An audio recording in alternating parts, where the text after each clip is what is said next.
Ceci est un livre audio autogénéré par Google. Du même auteur.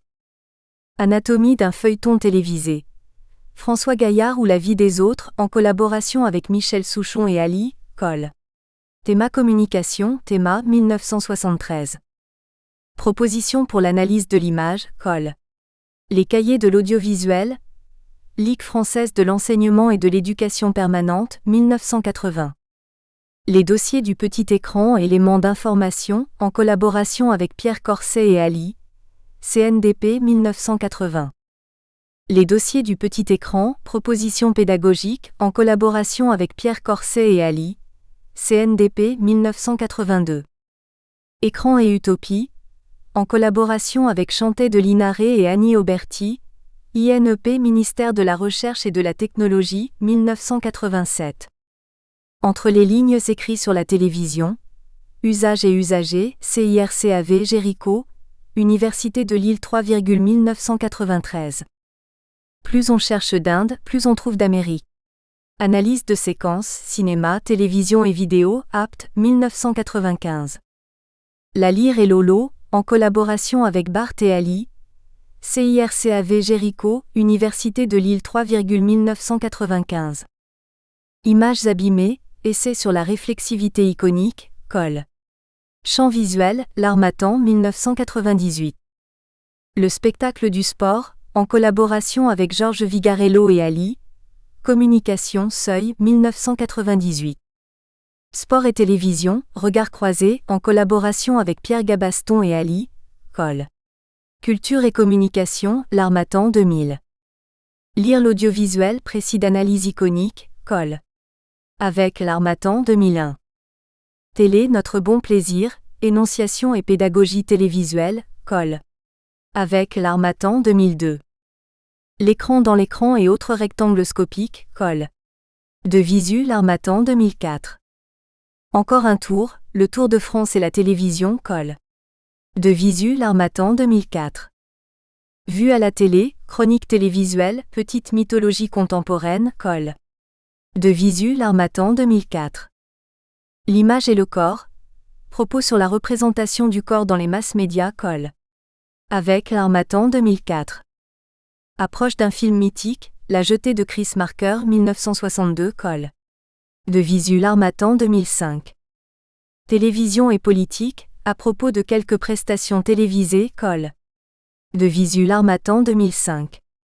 Voir, analyser, comprendre, image fixe, Col. Champ visuel. L'Harmattan 2008. Voir, analyser, comprendre deux images animées, Col. Champ visuel. L'Harmattan 2008. Le propre de toute morale, c'est de considérer la vie humaine comme une partie que l'on peut gagner ou perdre et d'enseigner à l'homme le moyen de la gagner. Simone de Beauvoir. Pour Emmanuel, mon gentil gendre. Prologue. L'activité ludique est universelle, partout, toujours, les hommes jouent, ont joué et probablement joueront. La télévision est en passe de devenir planétaire, faut-il rappeler que l'on peut imaginer technologiquement que des écrans plats et incassables, directement alimentés en images et en sons par satellite soient largués sur des contrées sous-développées, ce qui accroîtrait encore leur dépendance et plus près de nous que 95% des foyers de l'Hexagone sont pourvus d'au moins un récepteur. Quoi de moins étonnant que, du fait de ces constats et de leur croisement, les jeux télévisés envahissent nos écrans cathodiques? Lorsque j'ai débuté ce travail, apparemment bien trivial et peu valorisant, je n'ai récolté autour de moi que sarcasme et moquerie. Pourquoi s'attaquer à un sujet si futile et peu légitimé culturellement? Me disait-on. Or, il m'est bien arrivé d'écrire sur le photoroman et qui plus est, en y prenant du plaisir. Comme quoi, il n'y a pas de mauvais sujet. J'ai persisté, et été sans mauvais jeu de mots, pris au jeu et me suis rapidement aperçu que sous cette frivolité apparente se cachait parfois quelque chose qui n'était pas insignifiant. Il y a fort à parier qu'aujourd'hui Roland Barthes inclurait un chapitre spécifique consacré aux jeux télévisés dans ses belles mythologies 1. Au départ, faut-il le dire, j'avais mal mesuré l'ampleur de la tâche. Puis, les notes éparses s'accumulant, j'ai eu peur de faire trop long et j'ai dû beaucoup élaguer. Après ce très court prologue, Un chapitre compilatoire évoquera rapidement le beau classement de jeux en général si bien effectué par Roger Caillois. Au cours du chapitre suivant, et très immodestement, je proposerai ensuite d'ajouter 2 cases à sa taxinomie de départ pour couvrir spécifiquement les jeux télévisés. Le 4e chapitre tentera, sur un corpus restreint, d'analyser quelques jeux me semblant représentatifs: Keno, Loto, des chiffres et des lettres, Qui veut gagner des millions, La carte au trésor, Fort Boyard, Koh-Lanta, Interville, Fear Factor.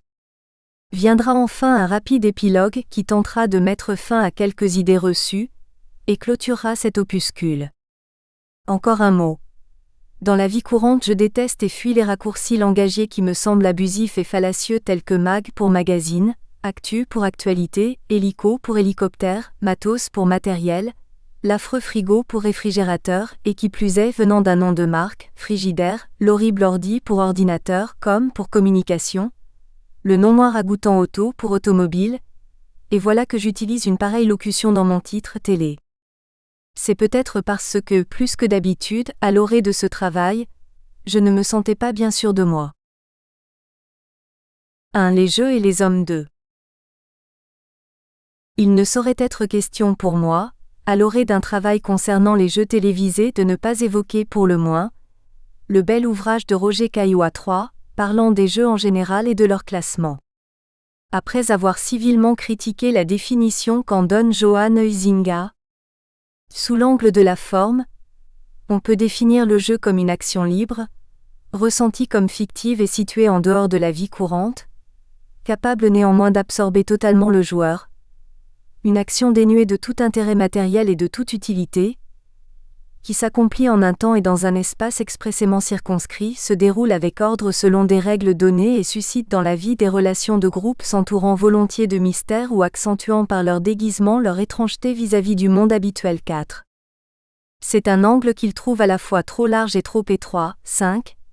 Il avance une définition du jeu comme étant une activité libre, séparée, incertaine, improductive, réglée et fictive. 6. Après examen des différentes possibilités, dit-il, je propose une division en 4 rubriques principales selon que dans les jeux considérés prédomine le rôle de la compétition, du hasard, du simulacre ou du vertige. Je les appelle respectivement agone, aléa, mimicry et ilinx. Toutes 4 appartiennent bien au domaine des jeux. On joue au football ou aux billes ou aux échecs, agone. On joue à la roulette ou à la loterie, aléa. On joue au pirate ou on joue Néron ou Hamlet, mimicry. On joue à provoquer en soi, par un mouvement rapide ou une chute, un état organique de confusion et de désarroi, ilinx. 7. Chacune des rubriques est passée en revue, et c'est ce qui nous intéresse ici. Agone. Tout un groupe de jeux apparaît comme compétition, c'est-à-dire comme un combat où l'égalité des chances est artificiellement créée, pour que les antagonistes s'affrontent dans des conditions idéales, susceptibles de donner une valeur précise et incontestable au triomphe du vainqueur.